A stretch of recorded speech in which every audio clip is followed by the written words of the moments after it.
Përshëndetje miq dhe mirë se erdhët në këtë video. Keni hyrë në kanalin tim zyrtar në YouTube, Odeta Dume Mandro. Për të qenë pjesë e live-eve të mia, mund të klikoni poshtë tek fotoja ime. Ditën e sotme me live-in tim do të shkojmë në një fshat, do të jemi brenda territorit të Shqipërisë. Unë do të hap dritaren për një nëna e quhet Ornela Hoxha, është nëna e 2 fëmijëve të mitur, e cila ka 13 vite që është martuar dhe ka 13 vite që vuan. Ditën e sotme ajo vendosi të rrëfej të gjithë historinë e saj këtu në live me Odetën, kështu që hap dritaren dhe e ftoj me njerë zonjën Ornela. Ornela, përshëndetje nga Tirana. Përshëndetje dhe juve, si staf. Si jeni ju?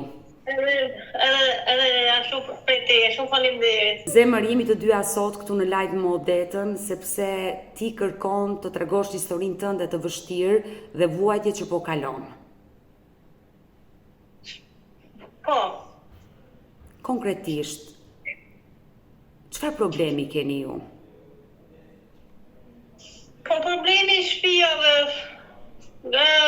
për dimër, pasuri se unë me kalamaj, pasuri se s'mund, bin shiu branda, grasil, si shumë jetese keqe, kalamaj ma s'mund në shpejt, edhe veç jam azën, pasuri se ma shumë rrith, e keq s'mund. Çfarë vendi jetoni ju, Ornela? Në Trash Peqinit. Në Trash të Peqinit. Peqinit. Sa fëmijë keni? 2 fëmijë kam, 2 çuna. Me jeti kesh, sa vjeç janë fëmijët? Faleminderit. Njëri 12, njëri 10. Ju aktualisht punoni, ju dhe burri, pse keni përfunduar në këtë gjendje të keqe? Jo, nuk punojmë. Unë me kembin marr i kembë i 115.000 lekë. Por bashkëshorti juaj? 110. Vetëm me këto pak të ardhura jetoni? Po, dhe një përkraje për kalamaj dhe 40.000 lekë. Si quhet burri juaj? Gëzim. Si e njohur me gëzimin? Mund të më tregosh jetën tënde me gëzimin aty në fshatin Trash të Peqinit? Si e njohur përpara 13 viteve? Ma bëri një lajz me lajz. Pra, ka qenë një person i tretë që ka ndryrë dhe ju ka kërkuar dorë. Po, me lajzësi. Në momentin që u martove, kështu ka qenë gëzimi i varfër? Kjo ka qenë gjendja? Po, kjo shtëpia ka qenë. Kjo shtëpia. Kjo ka qenë. Askush nuk ju ka ndihmuar? Jo, asnjë nuk jam ndihmuar. As nga familjarët e tu për të mbështetur? Jo, asnjë. Ashtu se mami im ishin me të qëra, s'kishin mundësit në nami moshe. Ishin me qëra. Por nga familja e bashkëshortit? Jo, se ku ishe ka hatë vetë, as në ka shumë. Por në për institucione, keni trokitur, keni kërkuar ndihmë? Po, kemi ashtu kërkuar, nuk në ndihmon njëri. Pra asnjë derë nuk është hapur për familjen tuaj? Jo. Vetëm po badhë një mundësi juve si staf, edhe si ty si gazetare, të faleminderit shumë. E shumë jetese keqe këtu, nuk mund, janë shumë grësi shtëpias. Ndihma pasu se këtu nuk rrihet fare. Fëmijët shkojnë në shkollë?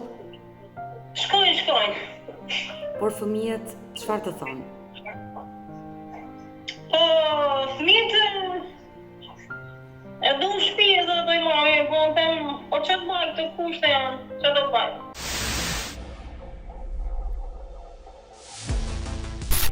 Aty pranë ke dhe bashkëshortin, gëzimin. Po. Mund ta përshëndes gëzimin? Po. I dashur gëzimi. Ashtu vini. Mund të afrohesh aty afër bashkëshortes Ornelës? Përshëndetje. Në fakt, më erdhi shumë keq me ato pak minuta që fola me bashkëshorten tuaj Ornelën, e cila tregoi që kushtet janë shumë të vështira. Me nere jush nuk rri as qeni, por nere jemi detyruar të rrim, se s'kemi ku i qëmë kalamaj, se s'kemi ku nuk na ndihmon asnjëri. Këtu është për t'i gnatë se gjatë dimit të hyshqi umrena dhe këna majt për tasin, jo smure, gjëra, si ka thonë, ka marrë makinën i qëtë pëqinë, para e ore, para pëqinë këtë oset, kësa i 30 dorën i lështot e zemra. Na myku si kanë gomat këtu, a kupton. Pra, bashortja juaj është e sëmurë, Ornela. Po. Shpare i lështot e zemra, bëzit me të frymë, me qohën pëqinë atje, i bo një sëromi gjatë, si u qësu i qikë se pra syve se kjo, nuk dërën do të na myke na gjera si ka këtu shpia, këpërsysh se ka gasi shpia, ka myke, ka lakshtina koma nuk ish ka, gjitha zvat nuk ish ka lakshtina koma. Pra para dy disha rashi i këtone, e njallë e do myke e gjera si kjo bokova, se kjo azmatike nuk dërën hiq. I dashur Gëzim, unë nuk e di ku ndodhe fshati Trash të Peqinit, nuk e di sa larg është nga Peqini. Nga Peqini me makinë, përveç trafiqet, bëhet 20 minuta, gjithësore kështu me gjithë trafiqet. Po kështu nuk kemi larg, jo, nuk kemi larg me Peqinin. Qemi i hamët i kryetarit, i mora telefoni, shkujnë në Facebookut i kryetarit Peqinit, a i s'kreu gjapi qasones, biles nuk la qasin mos, ata ka nevoj ku kanë voto, se ku s'kanë voto nuk qasë i për halët gjithë nuk dimon njëri. Gëzim, sa vjeç jeni? Unë 27. 27 vjeç dhe 100 vjeç u bëfshit. Unë dua të pyes dhe të më tregosh të vërtetën. Pse keni përfunduar kështu? Pse nuk e luftuar ti ikësh nga fshati të vesh në qytet, të punosh, të marrësh një shtëpi me qira që fëmijët dhe gruan mos ta lësh aty, në atë shtëpi që nuk jetohet? Këtë po, në qytet të vete, nuk është puna se svete, për arsye se në me qira vete, po nuk është puna se a ke ditë për ditë puna s'ke, se që vjen funi mujt e që për jashtë e tjeri, nuk do ati. Prika me madhe është se do gjesh një punë. Për ditë punë nuk ka, ke përgjyshe, se për vetëm në qytet ona jam si apo qi, ke përgjyshe dhe kur gje. Jo ushqim do të hajnë familja, jo ilaçe, jo drejë shitan. Nuk e kur do të kemë vetëm, se me lule nuk vjen behari asjerë. I zok si Ciceron, nuk e bi behari asjerë. I tek zok. Ju me Ornelën keni 13 vite martes. Po. Kështu kanë qënë 13 vite martes, keni jetuar në varfëri? Për para, ku ishim beqarë, pa fmi, veshim Greqi, ja boshim qik halë shpia, po këto shpia kanë qenë. Po kemi tërket gjitha ne, po asë njojë nuk la ka haptere për si puna juj. Kemi tërket gjithë zoven, po falenderit për ju si na keni haptere, se asë njojë nuk la ka haptere, si plazi ka që hapur me ne. E qartë, prandaj jemi së bashku në këtë live dhe unë kërkoj që zëri juaj të dëgjojë dhe sidomos Bashkia e Peqinit të na dëgjojë ditën e sotme për të marrë masa, për të dhënë një bonus qiraje, për të zbritur nga fshati dhe për të shkuar në qytet ku është një mundësi më e mirë dhe për shkollimin e fëmijëve. Por dua të pyes, 13 vite në një shtëpi të shkatëruar, le të themi që çdo vite më shumë shkatërohet, me pak para që fitoni me punë të ndryshme, si a dilni? Dy punë për e bëj unë me të thonë drejtën, po të tërgoj sitaret e në bosh. Dy punë për e unë, edhe sitaret e në bosh, hos mija që dhe hapët. Edhe janë fëmija në pak knaqër, na e vësyje se nuk e mushin në barkun shumë e bukë, se në dy punë bëj, po i qikë borgjët ka o tjetër, i qikë do bleushime, i qikë ja i lachët, ja o lejo, këte nuk për e dalë dot vetëm nuk për e dalë dot. Kjo nuk punon, kjo është zivalite, nuk punon fare. Kjo të vetëm për si ma kalamoj shpi, ka tu në gjellë kalamoj s'po i prura unë, po punova. Po s'punova, që ma shumë, unë vetë ka më bukën në fatë. Si me knaq të tre, po. Nuk e di, Zoti në animos edhe ju, edhe gjithë shqiptare kur shikon këtë vitje. Tjerë thoi si hase ka e makinë, thote ne, ka leka i ka. Ku ke leku ke mua? Kishe në leku ke mua shumë, nuk rrebe ka shpia. Në vend qytet, mire pa shpia me që asi theti, ose mu t'i bleje. Po, ku në leku ke mua? Gëzim, së është e dhimshme, ku nuk punoj, nuk kam para, ha dhe buk të thatë, edhe fëmijët po ashtu. Kjo është e dhimbshme që në 2025-ën 2 fëmijë të mitur të hanë bukë të thatë dhe të flenë gjumë. Po që të bëjnë? Ku ha baba, ne i bi bukat hajse, që të bëjnë e? Ku ha baba e mama bukat, ku s'punon, ku s'ka pun. Ku da qësh? Ku dhe njërë, dhe vesh të janë kohë, ku dhe janë kohë, dhe kanë kohë gjajes, dhe kohë lajtë tim si ta kanë nërgua, ose mamës. Ato khojnë dhe të punoj vetë, po të ka vetë, po mi lullë nuk vjen behari asjerë. Po të kishin e këtë ka puna, unë nuk dhe kërkojnë ndim. Se dy veta ngellje rokë shpi. Po tek vetëm nuk ngell rokë, nuk të pro roka iqë. I qartë, e kuptoj që kushtet e tua janë të vështira i dashur gëzim, por familja jote nuk të ka ndihmuar asnjëherë, se unë besoj që çdo kush në familjen e vet mund të ketë një person që mund të jetë pak më dobët nga ana ekonomike dhe familja kontribon, i ndihmon, por juve familja nuk u ka ndihmuar fare, ju ka lënë kështu? Mama në Brozej nuk ka ndihmu fare me të thonë drejtën. Ka ndihmu, ka një khrimet vogël sa më majtë frymën gjallë, por prasipër nuk ka një mu që të njeftoha për shumë si. Ja, unë kam 2 vjeta një s'kam fol as me mamën, as me dhana, as me i, nuk kam fol fare. Unë i marrë ata thonë, nuk ta hamë telefonit ty se ti kërkon lek. Po në lek kërkojnë, ose në have që jam, se t'ishe në i bosa, nuk kërkoj lek, ose ma e umë lek, po t'ishe bos. Po në jesë jam halë që jam kërkoj lek, ka nevoj robi, halët nuk më rënë asjerë. Mirë, e qartë, vllai dhe nëna nuk e kanë për detyrim të punojnë dhe të ushqejnë fëmijët e tu, sepse je ti babaja ai që duhet ta sigurosh ushqimin, por në situatën në të cilën ndodhesh, ndoshta ndihma e tyre mund të jetë shumë e madhe për ty. Por më the ke 2 vite që po nuk me këto çmime që janë tu në Shqipëri, ti ke vetë parasysh se edhe paguar vaj vetë 5.500 lekë. 3 kg vaj kështu ke gëriku 5.500 lekë. Por më the që ke 2 vite që nuk flet me nënën. Ata jetojnë aty afër teje apo? Jo, ata jetojnë në Itali, nuk jetojnë fare këtu mua. Këto vetëm si më kanë lënë mua këto gazerma këtu. Laka jetonë në Itali, ka ble shtëpia Itali, Brozej ka ble shtëpia në Itali. Një se klusi mu e tjekë, vetëm unë ka arru, jam unë këtu Shqipëri me familjen. Në mu për të kishe bojnë ne, atë mirë të njëzë me qara ne, e mirë puna ne, në unë vetëm për të kërmajt mishin e kulturën e gjatë tjetër, po janë një mafi 12 vjeç, nuk dy qëtu jemi në vetë. Ajë tjetëri ne e shkruun, se ka pa qik pa qef, atë mave, po tani ku për në mëzohat, po i një që shkruun, ka pa deke 20-a. Në 100 deke 20-a. Po që klasë është djali? Tani për në mëzohat e që ka jesi ka marrë sa ilaqe në Kosova, ne bosh që ka marrë ne. Por ndalemi pak, gëzim. Djali, çfarë klase shkon në shkollë? Ai po vete klasë 7. Klasë 7 po vete. Nuk të shkruajemi në vetë.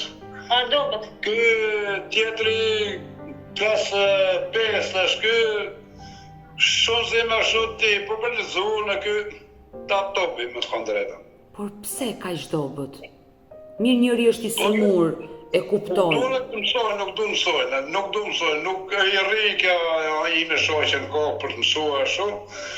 Nuk kam qef këtë librat, nuk mësojnë. Për bolli që e partë.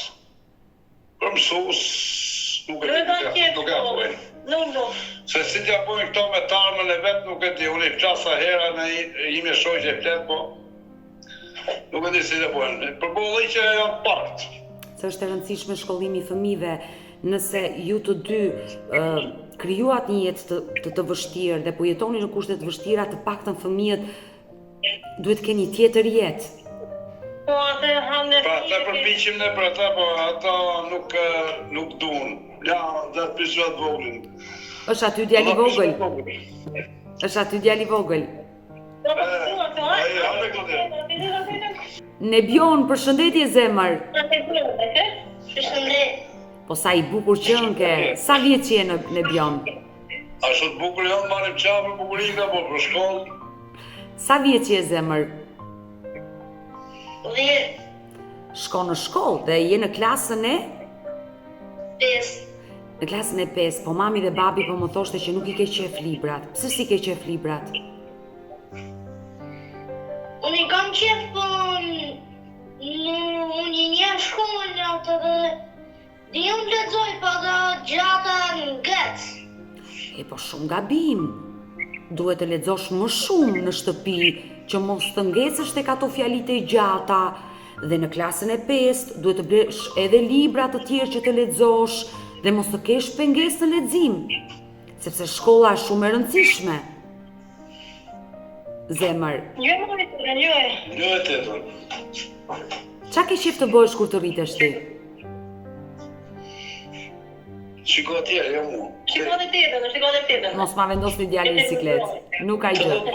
do të bësh, do të rritësh. Avokata, presidenta, Zemër, bësh. çfarë ke qef të bëhesh? Taksi? Qa taksi? Do të bësh taksixhi. Jo, po taksixhi baba. bëhesh, Dhe baba koskën e për rrugë. taksixhi bëhesh pa shkollë, mëson makinën, merr një patent dhe bësh, por ke ëndra të tjera ti? Futboll apo në një lëndë tjetër që të pëlqen më shumë, matematika, gjua, çfarë të pëlqen ty më shumë? Matematika. Matematika, bravo. Dhe po mësove matematikën mirë, mund të ecësh shumë në jetë, mund të bëhesh një inxhinier I mirë për shembull. Ma inxhinier, Politetës. Zemër, sa veta jeni në klasë, sa nxënës jeni në klasë aty në fshat? 7 nxënës jeni në klasë. Sa mësues keni? Një mësues e keni. E mësuse që dhe mësojmë para da, anglishta, shqipa. Mirë, e kuptoj që në fakt me largimin e masiv të shqiptarëve nga Shqipëria, shkollat në përfshatra janë mbyllur ose kanë ngelur vetëm në një klasë me 2 klasë ku shumë nxënës, le të themi që I përkasin klasave të ndryshme, bashkohen bashkë në një klasë të vetme dhe ky është I fenomen për të ardhur keq në vendin tonë dhe e kuptoj çka ka ndodhur edhe në fshatin Trash. I dashur Nebion. E bëjmë pikishta, nuk e bëjmë trash, e bëjmë pikisht shkollë në 2 fshata ne, më dhamë. Në fshatin tuaj është mbyllur shkolla, pra djali udhëton në një fshat tjetër. Fshatin tonë vetëm Kopësh. Pikisht bëjmë shkolla, ata e I muja neta, I bi shes, po sa të vazhdoj shkollare në shes. E kuptoj. I dashur, do më premtosh që do mësosh? me së tjetër. Po dhe shpikoj mëse. Çfarë I nxore notat viti që lam pas? Po pa da shpikoj dhe mësoj, po s'pa da shpikoj dhe mësoj. Jo, gëzim. Shkolla duhet, libra duhen. Unë e kuptoj që shtëpia është e rëndësishme, kushtet ekonomike janë të rëndësishme për një fëmijë, por duhet të rini pak pranë fëmijëve për të mësuar, shumë e rëndësishme kjo. I dashur, më premtoj që këtë vit do t'i nxjerrësh nota të mira. Bravo, të përqafoj dhe vazhdo të shkosh tek librat për të bërë detyrat për nesër. Mirë zemër? Ka turbi shumë turp mak. Mirë, të përqafoj zemër. Jam shumë e mërzitur. Nuk e di. Nuk e di nëse ke një mesazh për të përcjellë. Faleminderit që shqiptarët na ndihmojnë se jemi shumë dobët në gjën ekonomike. Se edhe gruan e kam astmatike, kanë majt I kam smur, ma shumë rrinë për spitale sa shtëpi. Faleminderit kush është shikoj këtë lloj video. E dashur Ornela, por ju keni një mesazh? Faleminderit prej teje, si staf. Edhe të gjithë shqiptarëve po marrin mundësi që kenë na ashtu do të fëmijë, ma shumë. Unë uroj dhe shpresoj që zëri juaj të dëgjohet dhe të marrin masa edhe institucionet, dhe mos vendi nga ju jeni nga Peqini, për të ndihmuar familjen tuaj mbi gjitha 2 fëmijët e mitur të cilët jetojnë në kushte të vështira. Ne do mbetemi bashkë në kontakt dhe uroj Ornela që të bëhet më e mira për familjen tuaj. Kështu që të përqafoj. Faleminderit shumë si stafi, dhe për te shumë faleminderit. Të përqafoj. O bëkov kisha dashë të ndihmosh. Faleminderit Gëzim, faleminderit. Mirë, Ornela Gëzim, Nebion, ju përshëndes të treve, dhe ju përqafoj nga Tirana. Faleminderit. Mirupafshim. Shumë. Mirë, do vazhdojmë që ndrojmë sërish së bashku live, pasi në këto momente do të shkojmë në Itali, unë do hap dritaren për Fatos Jaun, nga një fshat i Ballshit, i cili ditën e sotme do t'rregojë një histori që i ka ndodhur në familje dhe do të themi shumë vite pas. Por do të jetë vetë Fatosi që do na rrëfej, kështu që menjëherë e përshëndes. Fatos, ti më ke telefonuar se ke një histori për të denoncuar, ke një rast që ka ndodhur në familjen tuaj. 82 ja mund ka qenë 79-80. Po? Mamaja ka lindur një çup. Një motër, bëhet fjalë për motrën tuaj. Po. Edhe i kanë thënë që ka vdekur, por nuk e ka dhënë fëmijën me vete. Bëhet fjalë për çfarë qyteti të Shqipërisë? Fier. Në Fier. Në Fier. Te materniteti në Fier. Por çfarë ju ka treguar më shumë nëna për këtë ngjarje? Mund të më rrëfesh? Unë nuk e di gjë asgjë më mbrapa thot se nuk ma dhanë me vete, ishte në kohën e 79-80, kohën e kooperativës, Dhe nëna juaj dyshon se ndoshta diçka ka ndodhur dhe fëmia rron? Po është edhe se plaku na ka lënë po bën 3 vjet, po edhe plaku kështu se tek të tjerëve u ajite me vete kur vdiste fëmia ose bënte, ja ajite me vete. Por kush ishte shkaku? Si rregull. Kush ishte shkaku i vdekjes? Nuk e di. Por nëna pasi nuk e dhanë fare as shkak asgjë, nuk e dhanë as letër, as çupën me vete asgjë. Por Fatos, është interesuar ndonjëherë nëna juaj në spitalin e Fierit se çfarë është shënuar në regjistër për foshnjën? Nuk të tregojnë, nuk na tregojnë neve. Vajta unë një herë s'kem mundësi të futesh brenda atë. I dashur Fatos, por pse dyshoni se mund të jetë gjallë? Ka qenë fëmia i pari nënës tuaj? Na kanë thënë shumë edhe për këtë që janë gjetur, kështu ja thonë ata që s'u kanë dhënë me vete, nuk ka vdekur fëmia. Se do të ishte me vete. Pra, nënës tuaj nuk i kanë dhënë trupin e foshnjës ku ajo ta... Jo, fare. Asnjë. E qartë, ta varroste në vendin ku ajo jetonte. Po, i ka vdekur çupa se ajo është amarrësh, nuk e di për çfarë qysh tek, nuk e di as ta. Por nëna juaj në djenin tuaj çfarë ju ka treguar? Si quhet nëna? Pas Barie Jahaj. Barie, zonja Barie, ju ka treguar ka pasur një problem gjashtazanis, domethënë... Jo. Po 2 vjet më parë ka lindur vllai. Po, pastaj erdhi në jetë foshnja që lindi në... Pastaj më mbrapa kam ardhur unë. Pas vajzës që... Pas 2 vjetë, po. Që ndroi jetë, që i bie ju jeni 82-shi. Po, unë jam 82 dhe ka qenë 79-80. Sepse është një histori që realisht dua t'rregoj me sinqerti dashur Fatos që shumë persona më telefonojnë dhe më tregojnë histori të tilla. Në vite të ndryshme, në vende të ndryshme që ju ka vdekur foshnja, ju është thënë në spital ky lajm dhe sot kanë dyshime se ndoshta mund të ndodhë diçka në spital, por jo të gjitha rastet janë të vërteta. Vërtet shumë raste që kanë ndodhur kështu nëpër spitale, që ju është thënë që ka vdekur dhe më pas ai fëmijë është bërsuar në një familje. Ekzistojnë këto histori. Jo, më ka thënë një doktor që kanë çuar nusën time për të lindur. Po. Ai ka qenë shpejt doktor, më ka thënë që s'ka mundësi, thoshe, po të ketë qenë vdekur, do ta iknin me se s'dëm ta iknin me vete. Por nëna juaj pagoi ndonjë detyrim se në atë kohë pagoi edhe një detyrim për Jo, se ata ishin punë, ishte papai ka qenë elektricist, ashtu kanë qenë punë tërë. Por nëna juaj çfarë kujton? I dha gji, çau e pa? Nuk e dhan fare. Që kur lindi? Dhe kur lindi nuk e dhan fare. Por që në atë moment që solli në jetë fëmijën i thanë vdiq apo pas disa ditëve? Nuk kam parë mend edhe ajo mirë, po nuk e dhan fare as për të pirë, as as të fare, thanë direkt vdiq. Se ndoshta historia mund të jetë kështu që mund të ketë vdekur dhe që sapo ka lindur, varet se ka qenë ndonjë lindje e vështirë, çfarë mund të ndodhur me foshnjën. Jo, të lindur ka lindur normal.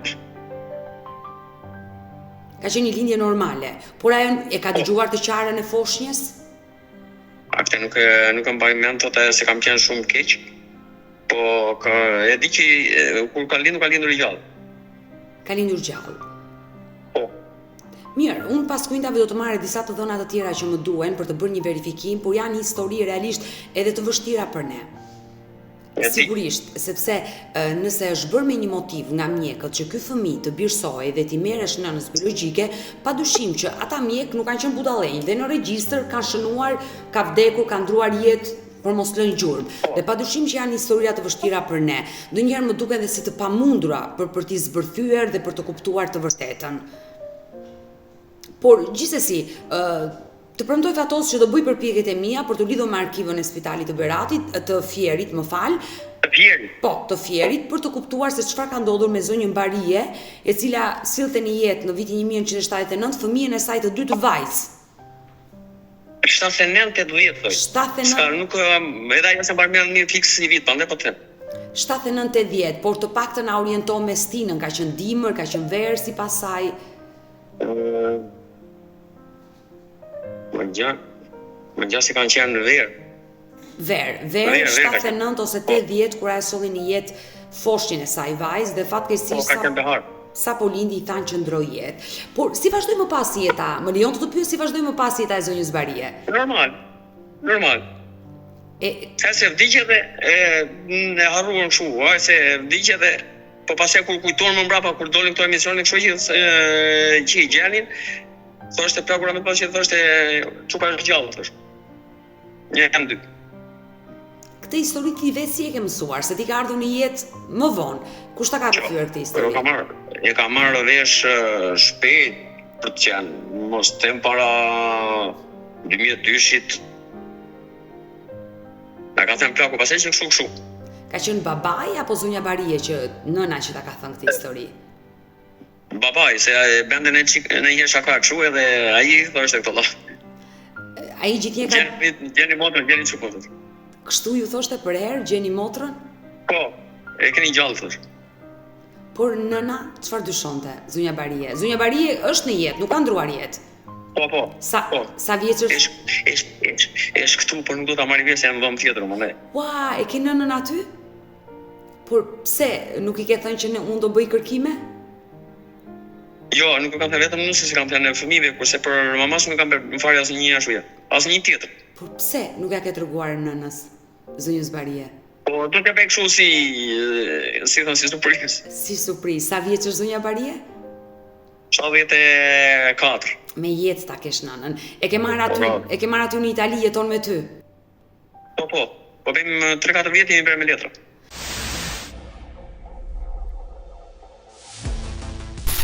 Sa vite ke që je larguar nga Shqipëria, Fatos? 4. Tani fiks ngushtë kemi 4. 4 vite, por çfarë të shtiu të emigroje, të largohesh përfundimisht nga Shqipëria? Jetë e keqe. Po jo për ashtu nuk vazhdojsh me në aty në Ballësh ku i kemi qenë neve. Nuk vazhdojsh me rroga 300.000 lek, 200.000 lek. Keni jetuar në Ballësh? Po. Por kur në cilin fshat të Ballshit? Aranitas. Kur e more këtë vendim, si e priti familja jote? Se është pak e vështirë. Nuk jam me fëmijët, ndaj më thoshte deri në fillim, edhe kam një çukun e vllajt, e kam Tiranë. Ai më thoshte mua kërkojeni. Të dyja se kam 2 vëllezër, njëri është në Greqi, njëri është në Shqipëri. Prindrit nuk sollën më një jetë vajzë, vetëm djem jeni? Jo, vetëm 3 djem. 3 djem. Domethënë 3 djem ka zonja Barie dhe vajzën që e solli në jetë fatkeqësisht i thanë që vdiq. Dhe sot ka bërë një tjetër për ka vdekur të këshuja, pa lindur fare, ka ashtuja sa lini 2 vetë direkt në fshat. Ka pasur rrezik dështimi. Po që të tjetër në lini normal. E kuptoj, në muajin e 9. Jeni ju 3 djem tani, le të themi që e keni në një farë mënyrë amanet nga babai për të gjetur të vërtetën. Po, vetëm ajo marrën edhe para se diste thoshte gjej një çukur. Sepse gjithnjë ai e ka dyshuar që ai fëmijë nuk ka vdekur. Po, se i kanë thënë se kot stoshe. Por çfarë i ka thënë? Domethënë çfarë dini ju? Nuk e di. Mos të gënjej kot, nuk e di. I ka thënë një doktorin shoku ti që kërkohet çukun se ke gjallë. Pa edhe doktori ka vdekur. Por pse dyshoni ju që mjekët mund ta kenë marrë motrën tuaj nënës? Kanë bërë shumë aty që kanë lindur, e ka vdekur, ka marrë me vete. Ka qenë xhaxha im. Ka qenë një kushuri tjetër. Kurse nënës tuaj nuk Kam dështuar, kam 5 jashtë muaj, e kam marrë me vete. Trupin e foshnjës, se kuptoj. Ndërsa nënës tuaj nuk ja kanë dhënë. Jo. Dhe këto janë Asnjë gjë, as vjetra asgjë. Por ju Na firmos të që ka vdekur çupa dhe ik. I dashur fatos, por ju para sa viteve keni shkuar në spital për të bërë këtë verifikim? Jo, unë jam futur një herë u futa kur linda çupën time, e pyeta doktor nuk t'japin këtu foto, s'do më në asnjë shpjegim. Sepse Taj duhet të kesh mikë të tëra, taj shket futesh ai çpell. por çfarë miku duhet të kesh për të kërkuar në arkiv diçka që është normale? Mes t'japin përgjigje. I dashur fatos, se ju aktualisht jetoni në Itali dhe sigurisht e keni më të vështirë sepse vini rrallë në Shqipëri. Jo, por s'ka problem, nëse bëhet një shumë më shumë vi unë kur duhet s'ka problem. Sepse janë dy rrugë, sigurisht dy rrugë për të bërë verifikimet. Arkiva e spitalit ku nëna juaj ka lindur për të parë se çfarë është shkruar, padyshim në regjistër, kur ajo ka hyrë në spital, kur ka lindur dhe kur ka vdekur foshnja, janë të gjitha të regjistruara, dhe më pas për të ndjekur të njëjtën rrugë dhe për të kuptuar se në cilat varreza, që sigurisht në varrezat e Fierit, është varrosur foshnja. Dhe me 1000 firma që nuk ka vdekur. Ju keni dyshime Po. të plota që I kam të plota sepse ka vdekur xhaxhai tim, kushtuin vetë mia atje të tërë kam vdekur, fëmijët kam marrë me vete.